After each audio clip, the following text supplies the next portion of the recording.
Greetings and salutations, everyone, and welcome back to tonight's second half. Before we jump into tonight's second half, a couple links for you all. As you know, I rely on Patreon, PayPal, and the merch to help the channel to continue to grow and go. Links to Patreon and PayPal are in the description below. The merch is displayed directly under the video. Also, Dogman, Frightening Encounters, Volume 1 through 3, the audiobook versions. They were written and researched by Tom Lyons, narrated and produced by me, Jeff Nadolny. Those audiobooks are available on Audible, Amazon, and iTunes, the links to which are also in the description as well. And finally, last but definitely not least, if you'd really like to help support this channel to continue to grow and go, simply subscribe. It doesn't cost a cent. Click that like button. It takes half a second. If you don't want to miss out on any of the informative and exciting uploads I put out, click that bell icon. And finally, please leave a comment. Why? Well, because all these things, they really do help this channel to continue to grow and go. And guys, they definitely matter. Now, everyone, I have taken far too much of your time. Let's get on with tonight's second half, shall we? Tonight's first encounter. Hello, y'all. This is my experience at Glendale Tuberculosis Hospital. Probably the scariest thing that's ever happened to me. Before y'all think about going and exploring, get permission first. This place is heavily monitored and patrolled. You have better things to spend your hard-earned money on, other than trespassing fines. On to the experience. My name is Amanda, and this is the time we went to the asylum. It was a warm summer night, and myself and Mike were sitting around doing what dumb teenagers do, trying to talk to ghosts, while Sally was playing Farmville on her laptop. I will never understand those weird games. We got bored very fast with our lack of evidence and decided that we wanted more. After all, we were at Sally's haunted apartment building. Mike was a tall guy. He was 20 at the time.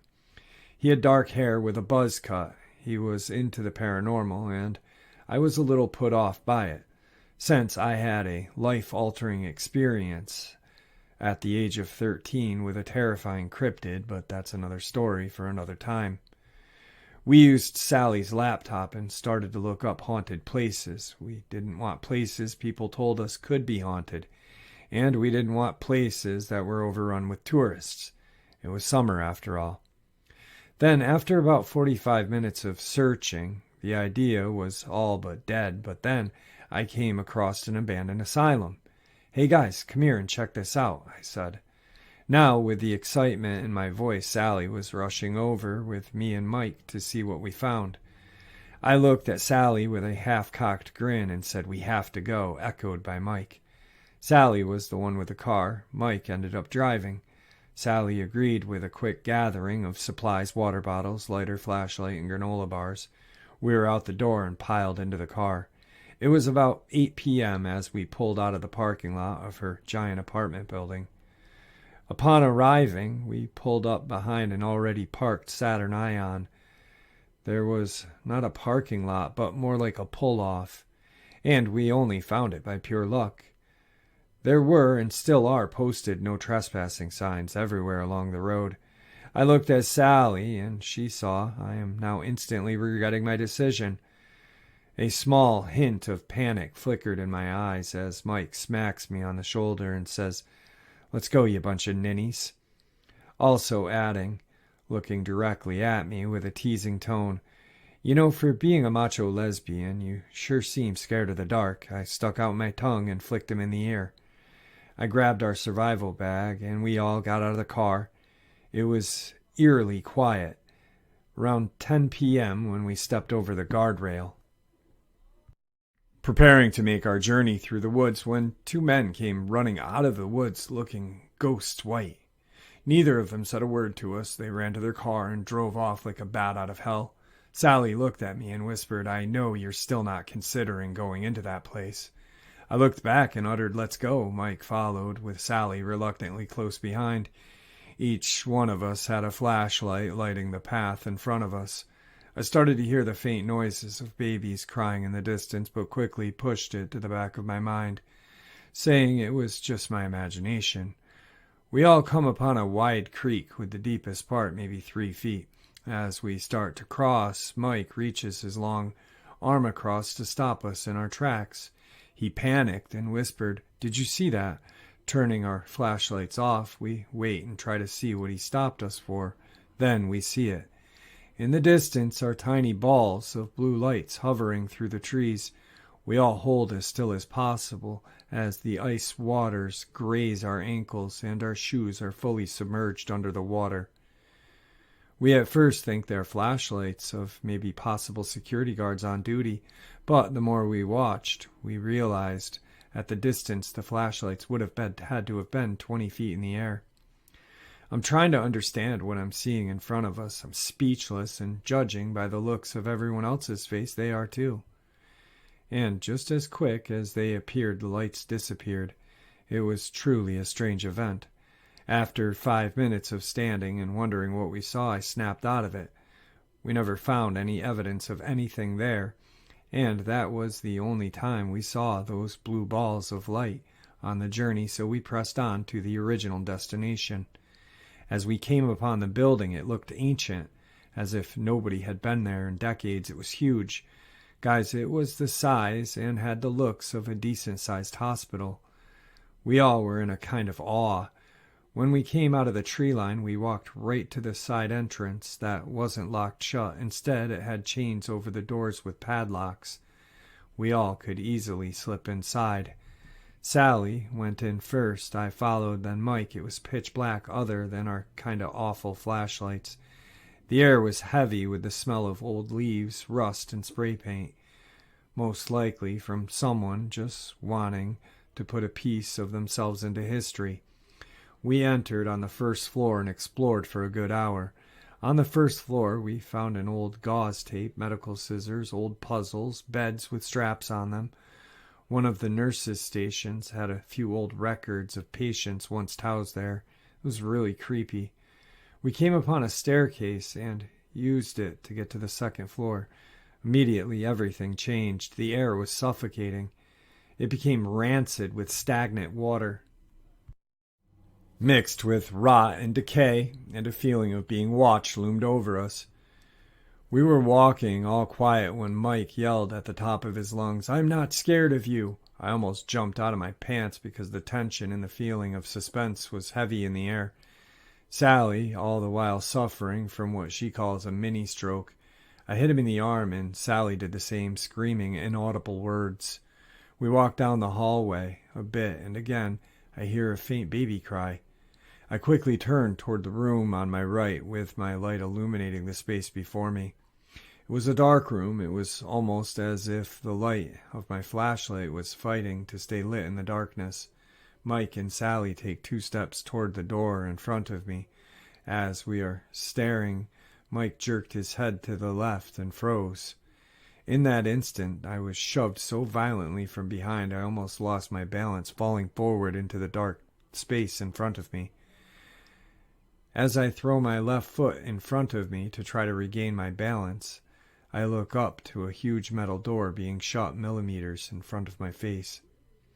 Not only did I feel the force of the wind, I heard the window break further down the hall. It had to be related. It was instantaneous. I snapped back and fell on my butt. Instead of falling forward, my palms were met with a sharp pain. I had fallen on glass, and now my palm was bleeding everywhere. I ripped a piece of my shirt off and quickly wrapped it up around my palm, applying pressure. I dropped my flashlight, and I'm sure it's still in the building today. Sally reached down and picked me up, and we all booked it out of there. I was confused as why we were running out of there, because I was under the impression Mike had pushed me, and was still trying to figure out how the door had shut. Running outside, I yelled, "Stop!" I was not only out of breath, but I wanted answers. In 3 big, heavy heaves of air, I utter, "Mike, why did—" and 3 more big heaves of breath, "You push me." Mike looked at me in sheer terror, and so did Sally. Sally blurted out before Mike could say anything, "Amanda, Neither me nor Mike pushed you, we swear. And I knew at that point we needed to leave because I had just realized that I was assaulted by an unseen force. Now we start to run faster through the woods and we hit the creek. The sounds of babies crying hit us again, except this time closer. I'm peeing my pants in terror at this point. Sally is a good 5 yards ahead of me, and Mike is on my heels. I plummet to my knees as I trip over a rock I couldn't see in front of me, since I had dropped my flashlight in the asylum. I hear Mike run up and reach down and grab me. He pulled me up to my feet in one quick jerk, and we continued running. Now, not only is my hand torn up, my knees are covered in scuffs and small cuts. I'm soaking wet. I'm literally look like someone out of a horror movie, blood and dirt everywhere. We reach the other end of the creek, and the baby crying stops, and we don't hear it again the rest of the way back. We stop a few yards after leaving the creek and catch our breath. All of us looked at each other, just as confused and shook up as the last two guys we saw. Mike spoke first. Guys, I don't know what happened back there. I mean, I saw what happened, but I can't explain it. I looked at him as he stared at my hand and then back at my knees. I smiled and looked at both of them and simply spoke 2 words: lesson learned. We all nodded, and Sally broke the following silence with, "Amanda, your hand is really bleeding bad." So she threw her arm around my neck, and we all walked back to the car, trying to lighten the mood with small talk and macho big talk, just to make our broken egos feel better. As we reach the edge of the wood line, we are greeted with a pair of red and blue flashing lights and an officer who could retire any day looking at us with a furrowed brow. He said, "I supposed that was y'all back there making all that ruckus." I looked up at him with tears in my eyes at that point and said, "Please, we just want to go home. We've had a hard enough night already." The officer looked at his watch. The time was closing in at 2:30 in the morning, and he looked back at me and asked me my name and if I needed medical assistance. I assured him I was fine and just wanted to go home for some rest. He then handed me a fine in the amount of $1,500 for trespassing. Before entering his vehicle, he looked over straight at me and eerily said, "Now I won't be seeing y'all around here again, will I?" We all shook our heads, and finally were on our trip back home. None of us really talked about that night ever again, but I'll tell you what, I sure think about it often. Me, Sally, and Mike all went our separate ways shortly after that. I always wanted to ask Mike what he heard that night, right when I was getting pushed. Sally said she heard a little girl call him Papa, but I never know what was really heard. I live in Northeast Ohio. I had gotten a new job about 2 months ago as a process technician at a dairy plant. It pays pretty good money considering it's a 34 to 35 mile drive one way. After 20 to 25 miles, I drive through a wooded area, nothing uncommon for me, as where I live in Northeast Ohio, forests are common. And I pretty much lived in the one behind my grandparents' house growing up. I work 4 p.m. to 4 a.m., and the drive home sucks, whether it's being tired, hungry, or the fog almost every night. I go the same way every day and night. I was driving my way home. I had just left the residential area of my workplace, and I was going through a forested area. As I said, there's almost fog every night, so I'm on high alert for deer, raccoon, and other such critters. It's just like every other drive home so far. I have a podcast on, focusing on the road, thinking of getting either a sausage McMuffin or a McGriddle from McDonald's, and sometimes looking off the side of the road for any eyes reflecting off my headlights. All of a sudden, I see some reflecting eyes. Out of the woods comes a coyote. In my hometown, coyotes are not too rare. I've seen them in my high school, but I had never seen one outside of my hometown, so I was surprised. I start slowing down as it crosses the road until it turns to my car and sits in the middle of the road. It sat about 10 feet from my car. There had been no cars I had seen since leaving that residential area, so I was going to go around it. but I thought this is too odd of a thing to happen to just drive away from it. I expected it to just get up and walk away at any given second. This is where I began to get very scared. I honked my horn, and after 2 or 3 seconds, it smiles at me. I have my brights on, so I can see it perfectly. This coyote had human-shaped teeth. My heart dropped, and every hair on my body stood on end. Just as it is now recounting this incident, it lasted about a second before sitting up and running into the woods. I sat there in fear for about 5 seconds before shoving my foot on the pedal and driving at getaway speed. I didn't stop and get food because I had and still have no appetite. I thought the rest of the ride home what I saw, once doubting I had seen it, but like I said, with my brights on and it as close to my car as it was, I saw it as clear as day. This coyote had human teeth, and there was no doubt about it. I'm very into the paranormal, and that includes cryptids. Is it possible that I ran into some genetically mutated coyote? Or, I don't know, a shapeshifter? I am part Native American, if that counts for anything. It's so weird typing this out, but I'd like someone who knows more about this to help me. Tonight's third experience. This encounter took place 3 years ago. At the time I was 17 years old, when 3 of my friends and I had been staying in a cabin in the Great Smoky Mountains of North Carolina. We were celebrating the end of junior high of high school. It was just us 4. The first night we got there, we heard some noises from outside the cabin and an occasional tapping on the windows at about 1 in the morning. I didn't want to look outside to see what it was. My friends said they couldn't see anything, so I looked out.